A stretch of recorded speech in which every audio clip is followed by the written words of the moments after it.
Hey guys, in this video, I will show you how to connect HP printer to laptop. All right, let's begin. First, you can use a USB cable. Plug the square end into your HP printer and the flat USB end into your laptop. Turn on the printer. On your laptop, open the Start menu and go to Settings. Click Bluetooth and devices, then printers and scanners. Click Add device and select your printer from the list to connect. Second, you can connect wirelessly. Turn on your printer and open Setup.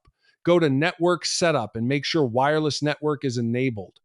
Select wireless setup, choose your Wi Fi network, enter the password, and connect. Now on your laptop, open Settings, then Bluetooth and devices, and click Printers and Scanners.